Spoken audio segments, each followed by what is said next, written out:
Muy buenos días, tardes, noches, madrugadas tal vez, para todos y para todas. Mi nombre es Fernando Duclos, este es el canal de Periodistán, mi canal, y les doy la bienvenida a una nueva edición de Paralelo 38. El programa de entrevistas, el streaming, el ciclo de política internacional que empezamos ya hace unos meses, que cada vez ve más gente, que tiene muy buenas repercusiones, que creo yo, más allá del esfuerzo que le ponemos al hacerlo, la voluntad y las ganas, tiene que ver con que en Argentina y en América Latina en general no existía hasta este programa un ciclo, un momento, un lugar en el que podamos hablar del mundo, de política internacional, de lo que está pasando en el planeta, que además es interesantísimo. Cualquier momento del año en que uno mire lo que está pasando en el mundo, ya sea que su mirada se dirija a Medio Oriente, a Rusia, a Ucrania, a China, a Japón, a África, al sudeste asiático, a América del Sur, a cualquier lugar del mundo, en todos lados suceden cosas, así que el objetivo es dejarnos de mirar un poquito el ombligo. Obviamente que en Argentina y en América Latina en general pasan un montón de cosas, pero muchas veces también para entender esas cosas sirve muchísimo entender lo que está pasando en otros lugares, y ese es el objetivo de Paralelo 38, este programa que estamos haciendo en YouTube. Voy a decir las marcas que nos acompañan y la gente que nos está ayudando muchísimo en este proyecto que es súper a pulmón y con muchísimo esfuerzo. Ahora, porque a veces las digo cuando termina el programa y obviamente, bueno, después de 1 hora y media de entrevista, no todos tienen la misma atención. Los muebles que estamos usando son del Yeite. Estoy tomando café de Ruta Jardín, café nicaragüense, riquísimo, Gascón 1434 en Capital Federal. Los mapas que ven atrás mío y que van a ver a lo largo de toda la entrevista son de Andes Mapas. Si quieren estudiar algún idioma, háganlo sí o sí, porque es buenísimo y tienen 25 idiomas, además, cursos por Zoom, presenciales, de todo tipo, en el CUI. Y esta semana nos llegaron un montón de productos de Hierbas del Oasis, la marca número 1 en las dietéticas argentinas, que realmente está ayudando muchísimo con este proyecto y a quienes les agradecemos muchísimo. Dicho esto, ahora sí vamos a arrancar. Dije cuando empezó el programa que todo lo que sucede en el mundo repercute en lo que sucede en nuestros países. Bueno, para nosotros que somos latinoamericanos, creo que no hay país más importante respecto a la repercusión justamente que Estados Unidos. Todo lo que pasa en Estados Unidos es como que dirige su sombra después a América del Sur, lo que muchos llaman incluso a veces el patio trasero, ¿no? En forma despectiva, pero bueno, de alguna forma tiene que ver con esto. Lo que pasa en Estados Unidos después sí o sí se va a relacionar con lo que nos va a pasar a nosotros. Estoy con Valeria Carbone, una de las personas que más sabe sobre Estados Unidos, la actualidad, pero también la historia en Argentina, autora de, bueno, varios libros, pero este que tengo acá, Una historia del movimiento negro estadounidense, bueno, una trayectoria académica larguísima, son 300 páginas de puro saber e investigación. Bueno, una voz autorizada para Estados Unidos, así que primero gracias por estar acá. Muchas gracias. No sé si soy la que más sabe, definitivamente no. Pero vamos a decir que sí. Nos dedicamos a estudiarlo y observarlo. ¿Sí tenés una cátedra o no? Soy miembro de la Cátedra de Historia de Estados Unidos de la Facultad de Filosofía y Letras de la Universidad de Buenos Aires hace bastantes años ya. Y estoy también, vecinos que se me enojan, en la Cátedra Libre de Estados Unidos de la Universidad Nacional de La Plata. Así que nos dedicamos a observar a ese país que tanto nos influye. Bueno, ese país que tanto nos influye lo dijiste vos, porque efectivamente es así. A ver, este año hay elecciones en Estados Unidos. Trump, Biden, es un gran show, además, porque si hay algo que los estadounidenses saben hacer perfectamente es cautivar nuestra atención, es hacer shows. Vamos a llegar a la parte de Trump, Biden y la actualidad al final del programa, al final de la entrevista, así que quédense ahí si quieren saber el pronóstico, si quieren saber lo que va a pasar. Pero me interesa algo que generalmente no se habla, de lo que no se sabe y de lo que no se va a hablar tampoco en todo lo que vamos a ver sobre Estados Unidos en el año, porque vamos a ver un montón, sin duda, pero todo de actualidad. Y muy poca gente conoce la historia de Estados Unidos. A ver, vamos a ser muy rápidos y simples porque esto nos puede llevar un montón de tiempo. Pero si hubiera que empezar a contar la historia moderna de Estados Unidos y cómo llegó a convertirse en lo que es hoy, ¿por dónde empezarías vos? ¿Cuál sería el punto de quiebre? Bueno, es una historia larga, muy asentada en la modernidad, la historia de los Estados Unidos como nación, como Estado independiente. Es un país que, como todos los países, sobre todo de América, que sufrieron procesos de colonización y descolonización, tiene una historia sumamente conflictiva entre los distintos grupos de poder y los grupos que eran objeto de sufrir ese poder y además ese crecimiento de los Estados Unidos. Para eso nos tenemos que remontar al siglo XVII, en principios del siglo XVII.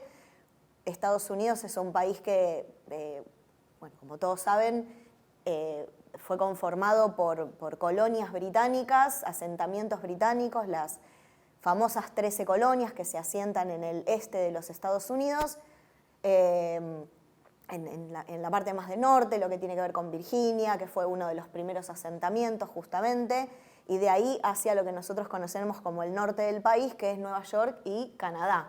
Porque otra cosa que no tenemos que olvidar es que Canadá no solamente también fue una colonia británica, sino que sigue formando parte del Commonwealth británico, ¿no? Entonces esa relación, que también de la que se habla bastante poco, la relación entre los Estados Unidos y Canadá, y tener un territorio ahí que durante mucho tiempo, sobre todo en los primeros años ya llegaremos, de la revuelta revolucionaria, era un territorio realista, ¿no? Entonces la guerra de independencia norteamericana fue una guerra larga, fue una guerra intensa, a la que se llega después de muchísimo tiempo de crecimiento de estos asentamientos coloniales que tenían una base político-religiosa muy importante. La relación entre religión y política en los Estados Unidos es central e intrínseca. A mí me gusta siempre decir, como para explicarlo, ¿no? Que si bien hay una diferencia o una separación entre la Iglesia y el Estado en los Estados Unidos, es muy difícil ver una separación entre política y religión. Y si lo traemos a la actualidad, se ve cada vez más, ¿no? Esta intersección entre la política y la religión, y cómo cada vez más la religión dicta los destinos de la política. ¿En Estados Unidos también? En Estados Unidos también hay un elemento religioso muy importante en la conformación del Estado desde el comienzo, que se fue fortaleciendo y que desde la década del 50 en adelante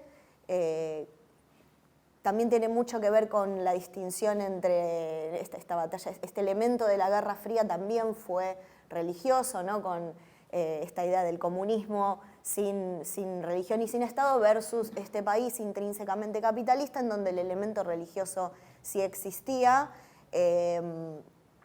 Vieron, esto es como un chascarrillo en el medio, pero indica cuestiones culturales. Siempre que por ahí vemos una entrega de premios o alguien que tiene que agradecer algo que le dieron, empieza diciendo, primero quiero agradecerle a Dios. Entonces esa presencia del elemento religioso en el discurso público, más allá de lo que después la gente haga en la privacidad de su casa, tiene un peso importante.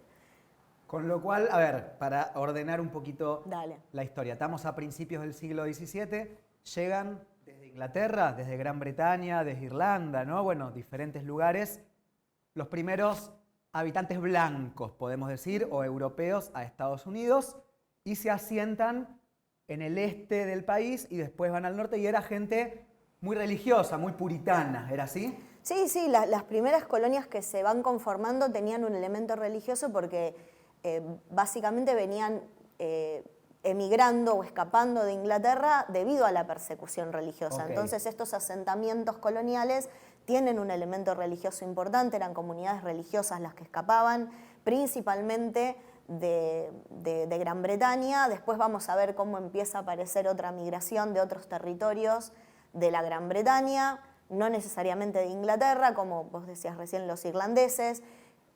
Esa es una inmigración un poquito diferente porque fue una inmigración de otro tipo de clase social, de otra religión, de una religión católica. Los que venían de Inglaterra eran de diferentes grupos protestantes, anglicanos, cuáqueros, puritanos. Entonces, esas colonias tenían un elemento religioso importante y además, como destacar esto de vuelta, que el elemento religioso era lo que ordenaba la política, ¿no? Porque eran estas comunidades que empiezan a organizarse políticamente en base a sus creencias religiosas y a poder desarrollar esa práctica religiosa que en Inglaterra no podían hacer. Después, esta inmigración también va a empezar a cambiar cuando las colonias, nos adelantamos un poco en el tiempo, pero cuando las colonias empiezan a crecer, ya empieza a haber empresas colonizadoras que empiezan a organizar la inmigración o los traslados, ¿no? Entonces, en algunos casos... Como los viajes guiados que yo hago. Un poquito diferente, diría yo, antes de que te metas en un lío ahí. No, pero una empresa en donde la corona entregaba una cierta cantidad de tierras para que la gente pudiese asentarse y la gente de alguna manera pagaba por ese pasaje o retribuía el pago de ese pasaje de otra manera al asentarse acá. Después esa inmigración también empieza a cambiar con la necesidad de trabajadores, la necesidad de producción económica. Lo principal en esa época era el tabaco y el algodón.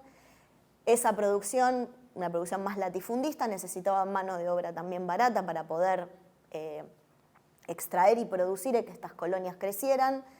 Durante el siglo, me voy a poner un poco aburrida tal vez acá, pero durante el siglo XVII hay una cosa muy notoria en estas colonias. Si me permitís recomendar un libro que está en español, hay un autor que trabajó mucho el tema del crecimiento de las colonias en Inglaterra, que se llama Edmund Morgan. Escribió un libro para mí... En Estados Unidos. En Estados Unidos, sí, pero se consigue en español. Es un libro muy interesante que justamente lo que trata de pensar es los Estados Unidos no solamente en términos económicos, sino en términos ideológicos de cómo se explica ese desarrollo económico y cómo Estados Unidos se transforma en un país que en base a un sistema de producción esclavista y un sistema que tenía un sistema de producción que se apoyaba en la servidumbre por contrato, desarrolló tan fuertemente la idea de la libertad. Y cómo estas dos cosas se contraponen de una manera para pensarla, ¿no? Cómo esclavitud y libertad conviven y cómo eso termina formando parte del discurso político y de crecimiento económico. Los primeros asentamientos empiezan a fortalecerse, si se quiere, a principios del siglo XVII. El primer cargamento de esclavos llega, de personas esclavizadas llega en 1619. Okay. En ese, sí, no, por esa época, digamos, claro, sí. 1619. Y en los primeros años de la colonia, de estas 13 colonias, como la producción era latifundista, basada en el tabaco principalmente y el algodón, después nos podemos meter ahí con la relación con los pueblos nativos y el conflicto que implicó el corrimiento de la frontera y cómo era la relación con las poblaciones indígenas, pero en este periodo lo que se ve es que, por lo menos a principios del siglo XIX, XVII, esto va a empezar a cambiar en el siglo XVIII un poquito más, pero en ese periodo la población que llegaba a las colonias con un contrato de servidumbre era otro tipo de población también, otra demografía, era mayor que la población esclava. Y en un primer momento eso hacía que el tipo de explotación de la mano de obra también fuese diferente. ¿Qué quiero decir con esto?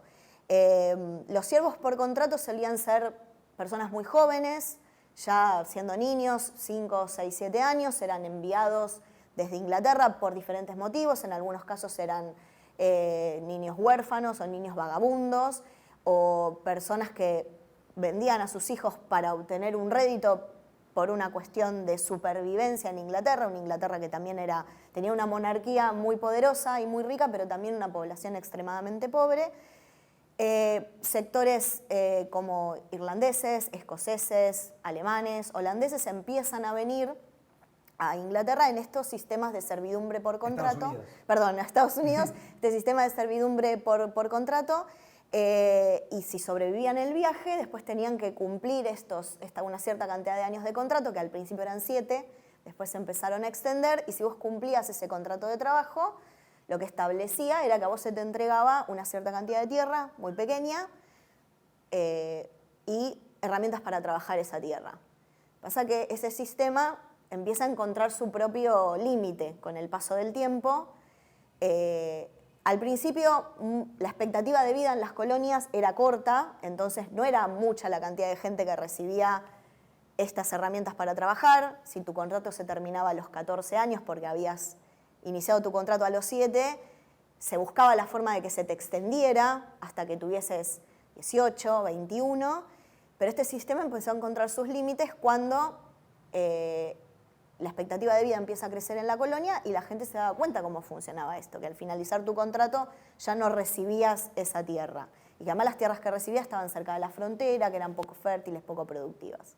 El Estados Unidos que conocemos hoy es un gigante con los dos océanos, enorme. etcétera. Pero cuando llegue esta gente, se asienta solamente en un pedacito del este por razones lógicas. Es la parte más cercana a Europa. Es decir, bajas del barco y te quedás donde bajaste. Algo muy simple. No, lástima que no tenemos un mapa, pero las 13 colonias son los 13 pequeños territorios que están al norte de Virginia, como para arriba, bueno, para Nueva York. Después lo podemos mostrar. Pero es un pedacito muy chiquito sí, en comparación a lo que conocemos hoy. Y vos hablaste de el corrimiento de la frontera, ¿no? Que tiene que ver con, bueno, lentamente esta gente llega, construye su casita en un lugar, son religiosos, tienen siervos, etc. Y lentamente empieza a correrse hacia el oeste, digamos, hacia el lado, vamos a llamar así, de Alaska, o sea, para el lado ya como yendo para el otro lado. ¿Cómo es ese proceso de corrimiento de la frontera? Porque además había indígenas, digamos. La tierra ya estaba habitada, no era que llegaron y estaba vacía. Tengo entendido que es un proceso muy conflictivo y de muchos años. Sí, es un proceso muy conflictivo y pensá que si pensamos en este territorio de las 13 colonias originales y cómo se empieza a correr esta frontera muy lentamente, Estados Unidos termina llegando al Pacífico a fines del siglo XIX.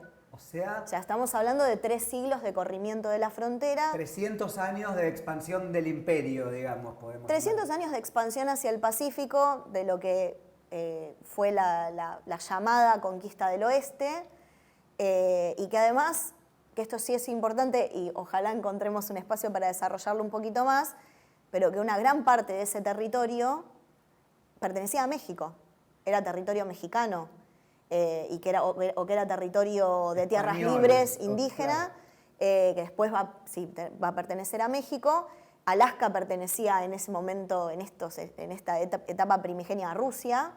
Estados Unidos tuvo un sistema de expansión que consideró diferentes cuestiones. Una parte como muy conflictiva, que tuvo que ver con las guerras indígenas, que es lo que dominó este periodo del siglo XVII, pero después desarrolló otros sistemas de expansión diplomáticos, comerciales, compra de tierras, la compra de tierra a Francia, Luisiana, la compra de tierra a España. Leí sobre la compra de tierra de Luisiana a Francia, y yo pensé que Luisiana era la actual Luisiana. No, compró medio país por poco, son como gran 3 territorio, estados. Es sí. Una locura lo que compró. La guerra con México, ya a principios principios mediados del siglo XIX, la independencia de Texas, hoy Texas, antes Texas en el medio, estado también mexicano.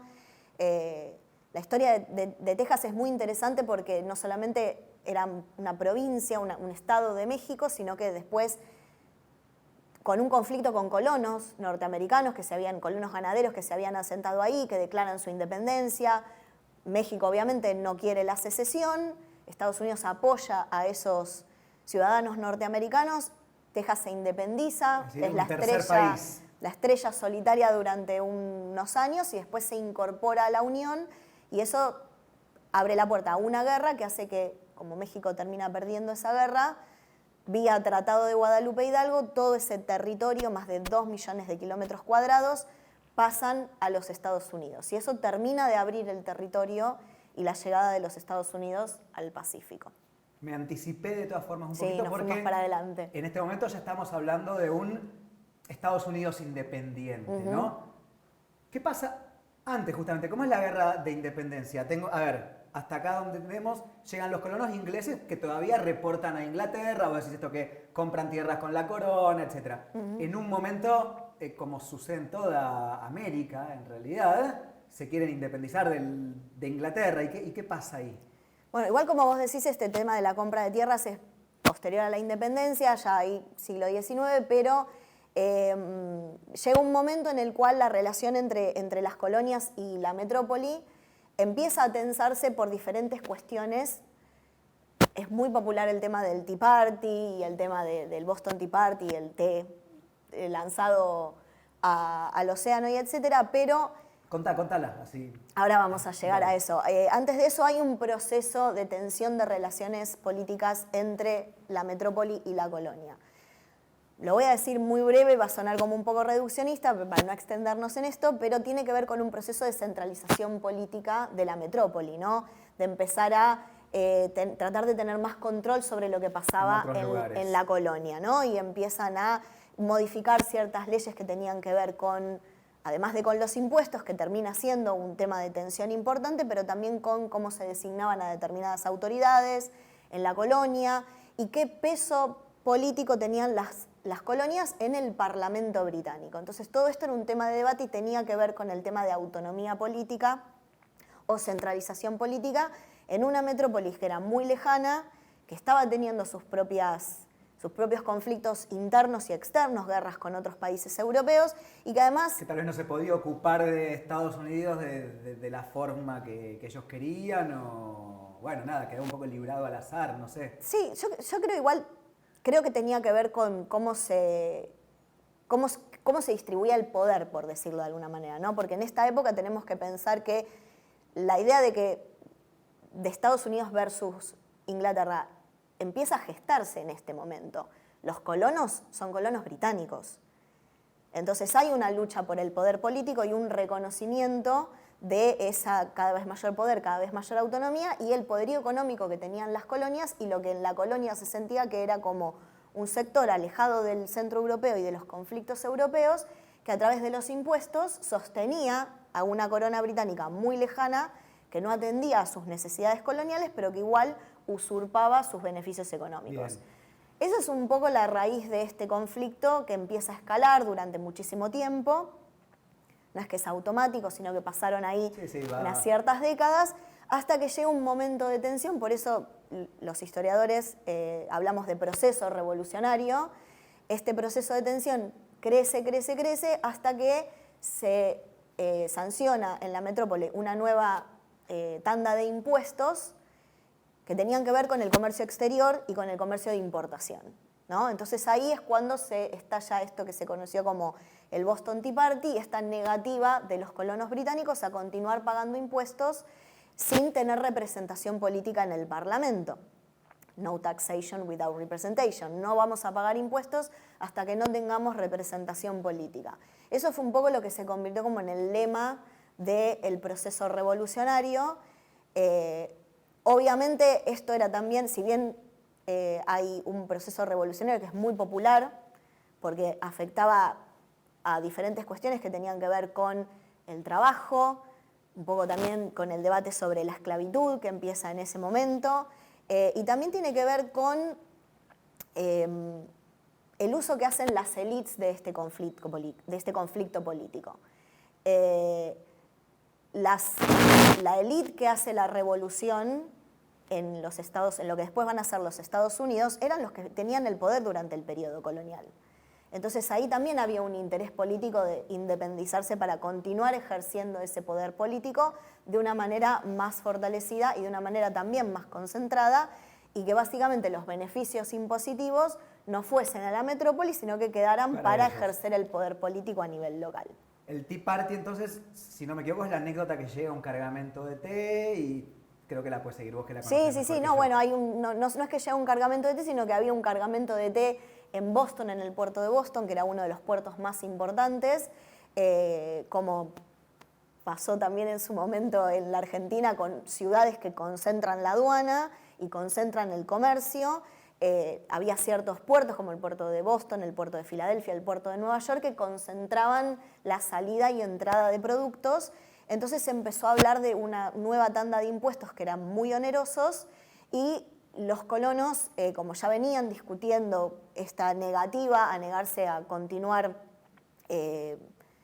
sustentando a la corona con impuestos locales. Además había ahí también una ley que tenía que ver con las obligaciones de los colonos con respecto al ejército británico y cómo ellos tenían que sostener un ejército que lo veían como un ejército opresivo. tenían que incluso darles alojamiento, comida en sus casas, a disposición de este ejército real.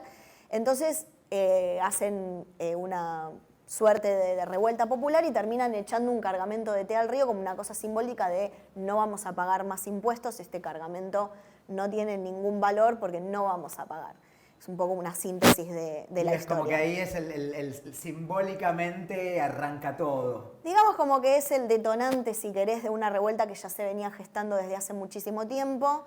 Y ahí empieza un proceso revolucionario, se empieza a hablar de cosas que hasta ese momento, y creo que es una de las cuestiones importantes de la Revolución Norteamericana, pensemos que esto empieza a pasar en la década de 1780, se intensifica en la década de 1780, 1770, la Revolución Francesa es de 1789. Entonces, un proceso anterior que marcó muchas pautas, en las cuales se empezó a hablar de, bueno, de si nosotros secesionamos y nos separamos, ¿cómo nos gobernamos? Porque la norma en la época era gobiernos monárquicos, tal vez gobiernos monárquicos con un parlamento que ofrecían una suerte de representación popular, entre muchas comillas, pero la realidad era que empezó a haber muchos debates de, bueno, si nos separamos, nos independizamos. Tranquilamente podríamos tener un rey de Estados Unidos. Podemos traer un rey de Estados Unidos, ese debate sí existió, se pensó en algún momento, hay muchas cartas interesantes sobre esto, en nombrar al líder del ejército revolucionario, que era George Washington, nombrarlo rey, designar un rey. Pero bueno, la idea era también alejarse de estos debates de un poder concentrado en una figura, que era justamente la figura del rey. Lo que no significa que los debates no hayan existido. Pero los debates de cómo este proceso va a finalizar fueron también largos. Después de la declaración de independencia, el famoso 4 de julio, empieza a haber, además de una guerra con la metrópoli, en territorio colonial. Es decir, invade Inglaterra. Sí, Inglaterra va a recuperar sus colonias, lo hacen también muy asentados en territorio canadiense porque era territorio realista. La guerra es en el continente. Estados Unidos como país ha mantenido muchas guerras internas. Esta fue una de las más importantes, por supuesto, porque es la que da un poco el nacimiento a la nación. Después van a venir otras de otra envergadura. Ya nos meteremos en eso, supongo. Pero en este contexto, además, hay todo un debate político, ¿no? Los que hayan leído los papeles federalistas o el federalista pueden ver ahí todos estos debates de cómo vamos a manejar la política, qué tipo de poder queremos, qué tipo de dirigencia queremos, qué poder van a tener las élites, en dónde van a estar, cada colonia se va a convertir en un estado, claro, o vamos a tener algún tipo de poder central, que era un poco lo que querían también escapar de eso. Pero también estaba la idea de, bueno, hacemos esta guerra juntos, cuando termine, si es que termina, vamos a continuar formando una alianza, una unión, una confederación de países. Entonces, la parte militar y la parte política están muy interconectadas, pero también hay una élite política que en lo militar se metía poco y una élite militar que llevaba, o una dirigencia militar que llevaba la guerra que tenía discusiones conflictivas con el poder político. Porque también había, como en todo, había diferentes vertientes. También se hablaba de, bueno, cuando la guerra termine, si es que termina, puestos en contexto, qué relación vamos a tener con Inglaterra, que es nuestro principal socio comercial. Entonces no eran discusiones fáciles para lo que en ese momento se hablaba como una suerte de experimento de país, un experimento político, un mote que después quedó, porque era, sí, el primer experimento de político lejos del modelo monárquico. ¿Y cómo es que Estados Unidos, un país de colonias, de gente llegada hace relativo poco tiempo, le termina ganando la guerra a Inglaterra, que en ese momento era medio el país invencible? ¿Cómo sucede? Y tenía que ver con diferentes cuestiones, que era justamente cómo estaban organizadas esas colonias y esta batalla entre la lucha por la centralización que venía de Inglaterra. Muchos miembros del ejército británico, no es que se cambian de bando ni mucho menos, pero hacía mucho tiempo que vivían en las colonias.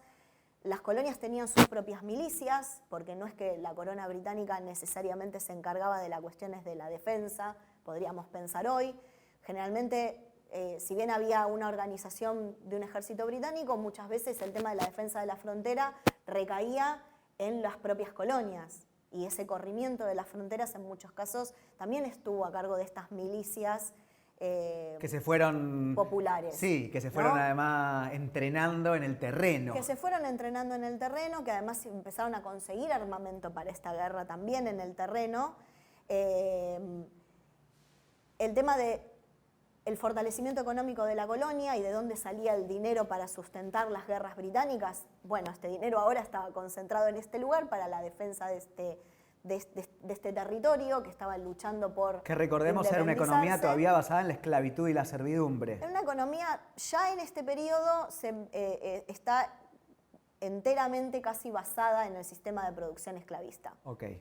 Ya el tema de la servidumbre existe, pero cada vez hay menos interés por estos siervos de un contrato que no terminaba, con tierras que les entregaban... esclavos, directamente. Que no, entonces había una traídos de África, igual que pasó en el resto del continente. Una cosa interesante que poca gente sabe de este proceso revolucionario es que una de las cosas que promete la corona británica es la independencia a los esclavos que participen de la guerra para ellos, que por eso después el desarrollo de la esclavitud en Canadá fue un poquito diferente, que también tenían un sistema de producción basado en esta explotación de la mano de obra, menor pero existente.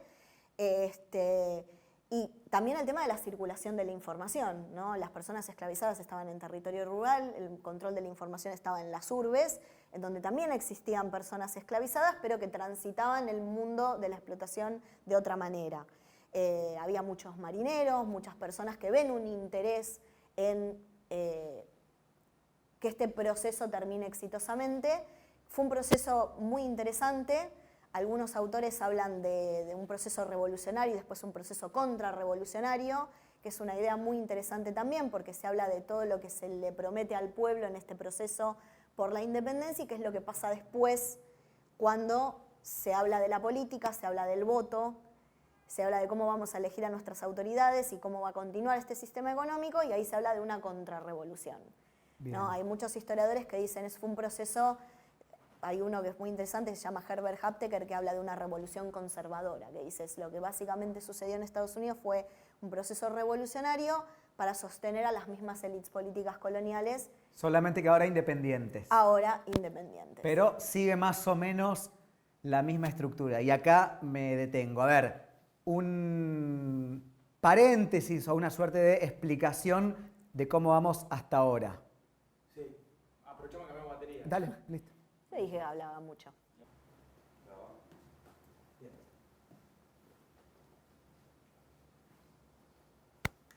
Toma 2.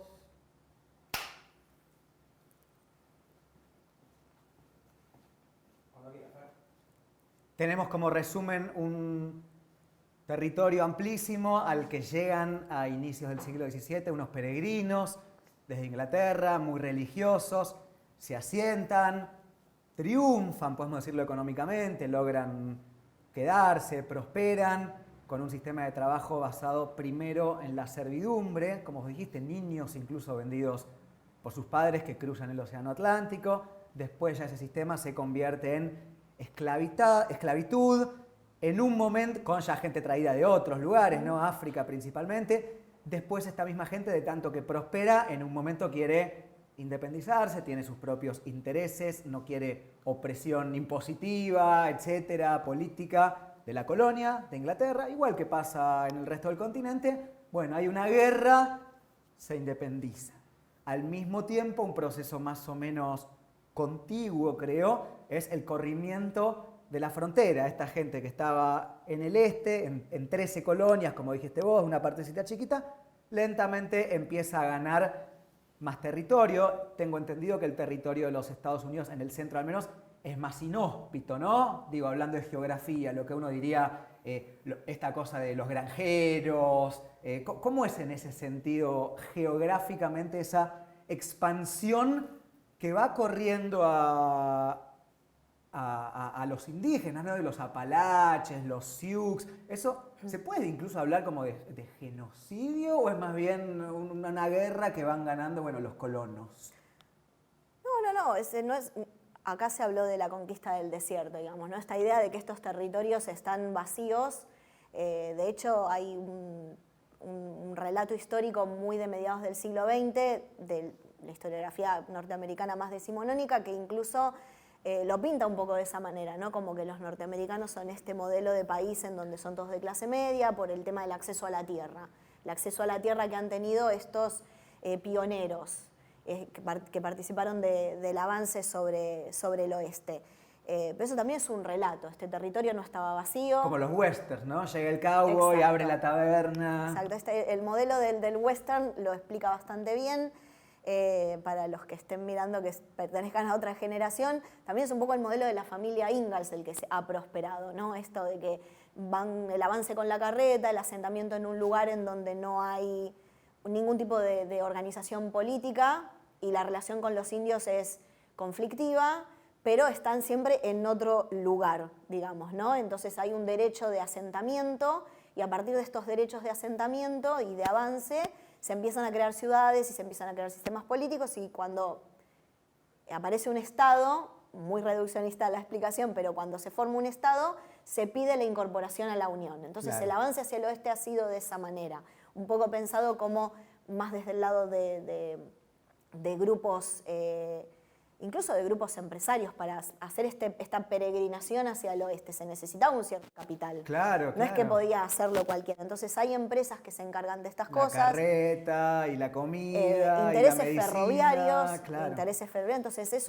es un sistema pensado desde el punto de vista de el avance económico sobre un territorio que se lo pensaba como desocupado. Y entonces había que correr a estas poblaciones indígenas porque las relaciones eran conflictivas. Las poblaciones indígenas no querían perder su territorio, incluso, que es algo que también hay que pensarlo mucho, una de las cuestiones más importantes también en esa época de la política exterior norteamericana no era solamente sus relaciones con Europa, con la ex metrópoli, o con el paso del tiempo las relaciones con las nacientes naciones latinoamericanas, sino los tratados indígenas. Estados Unidos tiene un departamento de asuntos indígenas que se dedicaba a hacer tratado con estas poblaciones con el objetivo de que fuesen relaciones menos conflictivas, que esto nunca terminaba siendo así. La mayor cantidad de tratados que Estados Unidos ha roto han sido con las naciones indígenas. Mirá. La mayor cantidad de violaciones a tratados que han tenido han sido con las naciones indígenas, que han sufrido un proceso de no solamente corrimiento, sino de reduccionismo a diferentes lugares en donde... Como reservas. Reservas en diferentes puntos del país, cada vez más pequeñas, cada vez con menores acceso a los recursos, y donde ha habido procesos de genocidio enormes, no solamente en las guerras en sí, en las guerras con las milicias y el ejército norteamericano, sino en los traslados. Hay un periodo muy, muy terrible en donde poblaciones han sido trasladadas de una punta a la otra del país y que han perecido poblaciones enteras, y eso realmente constituyó un verdadero genocidio de poblaciones indígenas. Entonces, bueno. No, sí, eso, decime. Sí, que es un proceso que se puede llamar así. Sí, que hay que pensar este corrimiento de la frontera como procesos que no solamente fueron violentos desde la guerra en sí, sino de los procesos de relocación, de los procesos de relaciones exteriores, de las condiciones y además de esta violación de tratado sistemático que ha hecho que las poblaciones indígenas se hayan reducido enormemente con el paso del tiempo. Un momento clave, me parece, y ya que seguimos avanzando en la historia, es un momento que, hasta donde tengo entendido, configuró cómo es Estados Unidos hasta hoy. Incluso eso se ve mucho en las votaciones. Tal estado votó por uno, tal estado votó por otro. Es la guerra de secesión, ¿no? Que es como, incluso para las personas que saben poquito de la historia de Estados Unidos, y yo me incluyo en ellas, la guerra de secesión es como un hito, y lo que tenemos entendido es básicamente que unos querían seguir con un modelo de esclavitud y otros no. Pero me imagino que fue mucho más complejo que eso. Imagínate que le tenés que explicar guerra de secesión a un estudiante que no sabe nada. ¿Cómo sería? La guerra de secesión es un parteaguas en la historia norteamericana. Es una bisagra. Es un momento clave, no solamente por lo que conduce a la guerra. La esclavitud fue una parte central de ese debate, pero también lo que pasó después, ¿no? El periodo inmediatamente posterior a la guerra se conoce como el periodo de la reconstrucción, y pensar esta necesidad de cómo reconstruimos un país que atravesó una guerra que fue, si querés, corta en el tiempo, fueron, bueno, no sé si corta, pero fueron 4 años en donde una parte del país quedó absolutamente diezmada. Me parece interesante la palabra que vos elegiste, hablaste de guerra de secesión. Cuando vos hablas de este periodo entre 1861 y 1865, se habla de dos formas, ¿no? Se dice la guerra civil o la guerra de secesión. La realidad, si vos pensás desde lo conceptual, me puse aburrida, pero hablás desde lo conceptual, no es lo mismo una guerra civil, desde cómo la pensamos y de por qué estamos luchando, que una guerra de secesión en la que una parte quiere separarse. En la que una parte no se está luchando necesariamente, reduccionismo de vuelta, por un poder central y quién domina o quién controla a quién, sino que hay un sector que quiere separarse de otro, que fue lo que pasó con los estados que formaron la Confederación, formaron su propio país, declararon su independencia, sancionaron su constitución, su propio ejército, eligieron su propio presidente, su propia capital, y desde lo que ellos entendían era un derecho constitucional que es el derecho a la rebelión, ¿no? La otra parte del país no estaba tan de acuerdo con este proceso secesionista y se produce una lucha para evitar que una parte del país se separe de la otra. ¿Por qué peleaban? ¿Cuál era el principal problema? Bueno, uno de los principales problemas definitivamente tenía que ver con el sistema de producción esclavista, pero también se hablaban de otras cuestiones que tenían que ver con cómo considerar a la población esclavizada, que para ese momento eran unas 4 millones de personas. Mucha gente. Era muchísima gente, también había un proceso inmigratorio muy grande en el norte del país y se estaba discutiendo mucho qué tratamiento se le da a los trabajadores, a la mano de obra, si se les pensaba a las personas esclavizadas como trabajadores o como propiedad.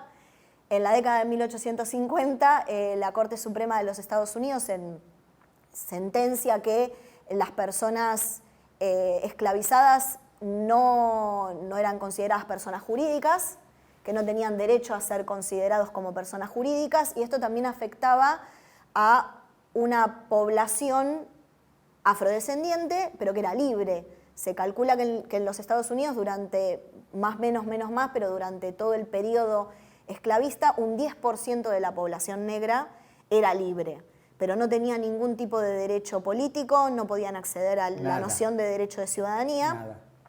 Entonces ahí es cuando más se empieza a fortalecer, avalado institucionalmente por la Corte Suprema, la idea de que la esclavitud era una esclavitud racial. Y que también, si vos tenías una determinada ascendencia, vos no tenías derecho a ser un ciudadano, no tenías derecho a los derechos que vienen con el derecho de ciudadanía. Entonces, esto hace que desde 1850 en adelante el tema del sistema productivo, el sistema de producción esclavista, se convirtiese en central en este debate. Además era mucho más que una cuestión de derechos humanos, si vos lo querés llamar así. La economía del país depende de eso. No, pero había también cosas que complicaban las relaciones entre los estados. Y te pongo un ejemplo concreto. En un momento se empieza a hablar mucho sobre las leyes de esclavos fugitivos y lo que se llamaban los black codes, los códigos negros, ¿no? Que eran estas normas específicas que se le aplicaba a la población afrodescendiente, fuesen personas esclavizadas o no. Estos black codes, conjuntamente con la ley de esclavos fugitivos, hace que es sancionada a nivel federal, pero había estados que no aceptaban esta ley. Entonces empieza a ser un problema esta cuestión de que había esclavos que a través del Underground Railroad, que fue un sistema de escape de población afrodescendiente del sur al norte, en donde los estados norteños, había estados en el norte que tenían un sistema de población libre, un sistema de explotación de la mano de obra libre versus un sistema de explotación esclavista. Entonces los esclavos se iban desde el sur al norte. Esta movida en la que trataban de escapar hacia el norte, incluso a Canadá, en donde ya no existía la esclavitud como sistema de explotación de la mano de obra, esto se empieza a convertir en un problema, sobre todo cuando estados del norte se niegan a respetar estas leyes de esclavos fugitivos y a devolver a los esclavos que estaban en el norte a sus dueños. La ley decía, si un esclavo se va de un estado a otro, el estado tiene que devolverlo a donde se fue. Y los estados del norte dicen, no, bueno, listo, se fue. Exacto. Entonces, hay un conflicto político por esta cuestión porque está la noción de propiedad en el medio. ¿Y qué pasa con esta esclavo era propiedad? Mano de obra. Esclavo era considerado propiedad. Entonces esto escala de diferentes maneras porque también tiene que ver no solamente con la cuestión económica, sino con la cuestión política, cómo se piensa la representación. Si pensamos la representación en forma proporcional, el sur, la élite del sur salía ganando porque tenía mucha población, pero poca de esa población votaba. Porque era un lugar principalmente sustentado en economía esclavista. Pero la población existía, entonces si se la contaba, el sur tenía mayor representación que personas que votaban. El norte no quería esto. El norte decía, no, bueno, la población tiene que contarse por cuestiones representativas, ¿no? En el Congreso Federal. Tienen que solamente contarse los que son ciudadanos. Entonces eso reducía la cantidad de representantes que tenía el sur. Se crea en el medio un sistema, esto es desde la Constitución en adelante, o sea, 1791, un sistema que se llamaba de los 3/5. El compromiso de los 3/5 estipuló que no que las personas esclavizadas valían 3/5 de la población, pero que se contaba 3/5 por cuestiones de representación política. Y de ahí salían los representantes del sur. Y la realidad es que el sur tenía muchísimos más representantes y tenía un peso político mucho mayor, con una población que en su mayoría no votaba. A grandes rasgos y todavía hasta hoy, y de nuevo, simplificando terriblemente, el sur eran campos enormes de producción de algodón, supongamos, repletos de personas esclavizadas, y el norte era un poco más urbano / industrial, desarrollado en el sentido más progresista, hacia grandes rasgos. No sé si llamarlo progresista, pero sí pensado industrialmente de otra manera y con otra población. El sur era un sur donde la mayoría de la población era muy pobre, porque esa mayoría de la población eran personas esclavizadas. Había un porcentaje de trabajadores rurales blancos, entonces la jerarquía racial pesaba para las relaciones entre los sectores populares y donde las élites políticas tenían su propia cosmovisión del mundo asentada en este sistema de jerarquía racial. En el norte no es que no existían poblaciones afrodescendientes, porque existían, el porcentaje era mucho menor, el peso político que tenían se diluía, porque en los estados donde podían votar, si eran un 3% de la población, la realidad es que el peso se diluía, el peso de ese voto. En el sur tenías estados como Mississippi o Tennessee, en donde el 60% era población afrodescendiente. Bien, vamos avanzando en el tiempo. ¿Quién gana esa guerra? Estalla la guerra. Una de las cuestiones por las cuales estalla la guerra es porque uno de los candidatos del Partido Republicano, Lincoln, puso sobre la mesa el tema de la esclavitud. Si bien el consenso histórico indica que para él no era un tema, o sea, lo que va a ser después de la proclama de emancipación no es que era un tema durante su campaña política, pero sí se generó esta idea de que los republicanos querían poner el tema de la abolición de la esclavitud sobre la mesa, entre otras muchas cuestiones. Entre esas muchas otras cuestiones había cuestiones que tenían que ver con el debate por la inmigración, con el debate por la concentración de la tierra, el debate de los impuestos. O sea, era un partido republicano muy diferente a la noción del partido republicano que vemos hoy. Era un partido más progresista. O sea, Lincoln pone en la mesa la abolición de la esclavitud. Lo plantea en algunos de sus discursos. Lo cual al sur lo destruía. Sí, el consenso histórico indica que no era un tema demasiado central en su campaña, pero sí gente de su ala política querían ponerlo sobre el tapete. Y cada vez se hablaba más del tema de la abolición de la esclavitud. Entonces, cuando gana las elecciones, muchos estados sureños dijeron, bueno, nosotros no queremos saber nada con esto porque se va a plantear en el Congreso. El peso político, la relación entre estados libres y estados del sistema de producción esclavista se había cambiado, era el doble, eran 33 estados versus 15, más, menos, menos, más. Entonces, los estados sureños sintieron que si esto se ponía a debatir en el Congreso iban a perder. Entonces, esta es una parte y ahí dicen, nos queremos separar. Sí, porque además lo que no querían era una ley federal sobre esto, ellos postulaban que cada estado tenía que decidir el tema de cómo manejaban su vida, sus decisiones políticas, y un poco de ahí, también muy reduccionista, surge el tema de la secesión. De hecho, hay un estado que es Carolina del Sur que dice, si gana este candidato, nosotros nos vamos a secesionar. En algunas boletas en el sur el nombre de Lincoln no aparecía, porque estaba como prohibido, entonces aparecía el Partido Republicano versus el Partido Demócrata. El Partido Demócrata Sureño, que siempre va a ser como una especie de baluarte ahí dentro de un partido republicano, un partido demócrata que cambió mucho a lo largo del tiempo, continuó siendo como este reducto que sostenían la esclavitud y que preservan incluso hoy los principios que después van a ser los que van a guiar la idea de la confederación, ¿no? La Confederación de Estados Sureños. Estalla la guerra en 1861, los estados se secesionan, cada vez empiezan a sumar más estados, incluso se suma Texas, que ya pertenecía en ese momento a la Unión, y tienen un conflicto muy cruento durante 4 años. Un momento clave de este proceso es en 1863 con la proclama de emancipación, pero una nota de color de la proclama de emancipación es que Lincoln primero no es una ley sino una proclama, pero la dirige a los estados rebeldes. Entonces fue una cosa muy declarativa de declarar la abolición de la esclavitud para estados que no consideraban que pertenecían a la Unión.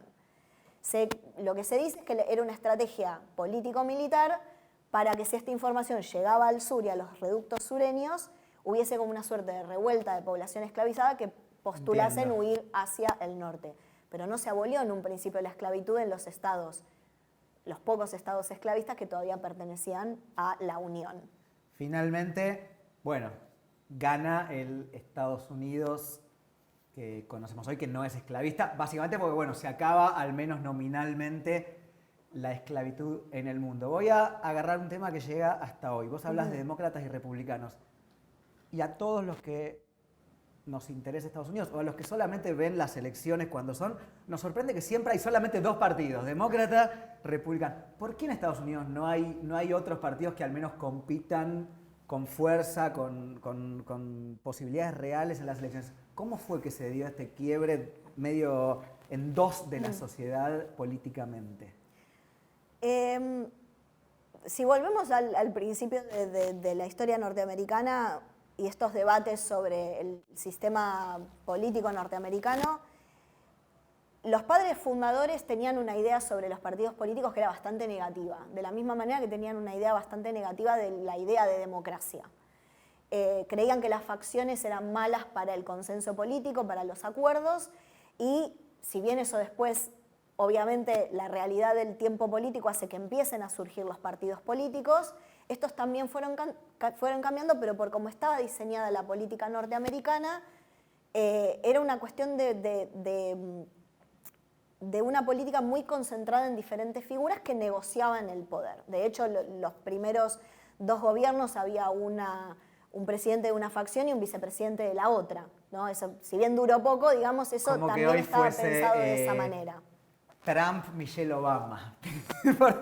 Hoy lo veo muy difícil una cosa así, pero bueno, era una política más de negociación. Existía, okay. Cuando crece el país, se empiezan, obviamente la política demanda otras necesidades, surgen los partidos políticos, y si bien en Estados Unidos hay muchos otros partidos políticos, no es que solamente existen 2, la realidad política está dominada por 2 coaliciones partidarias. Yo los pienso más que como partido político en el sentido tradicional.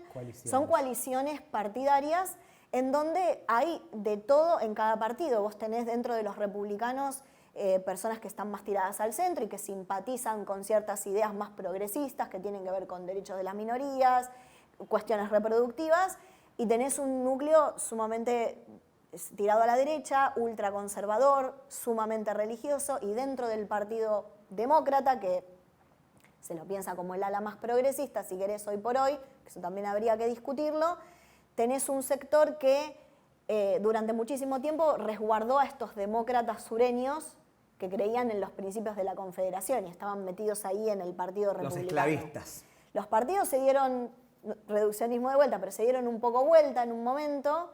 Esto pasó en un momento muy concreto en la historia, en la década del 30, con la crisis económica y la Gran Depresión. Pero hay muchos otros partidos. Están los independientes, está el Partido Comunista, el Partido Verde, el Partido Socialista.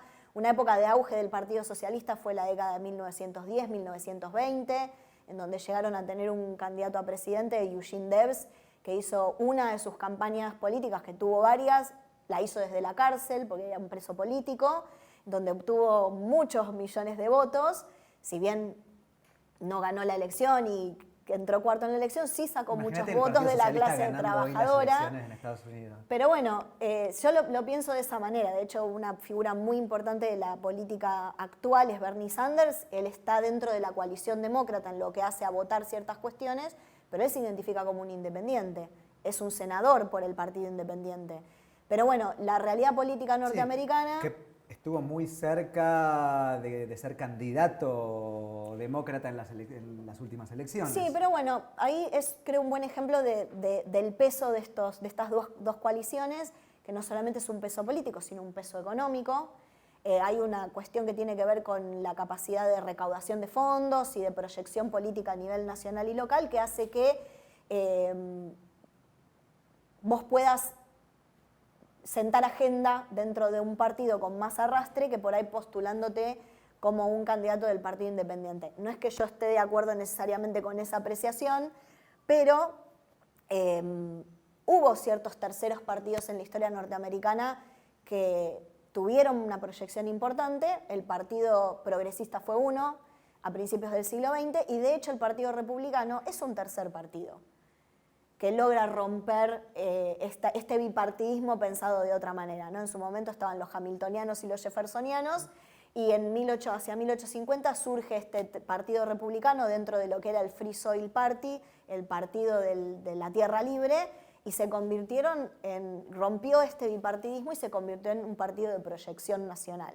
Entonces hay antecedentes en la historia que indican que el bipartidismo se ha roto. Pero bueno, hay dos coaliciones partidarias que son más poderosas y igual esto se nota más a nivel federal. Si fuera por mí, de cada cosita que vos decís, de cada paréntesis que abrís, hablaríamos 2 horas.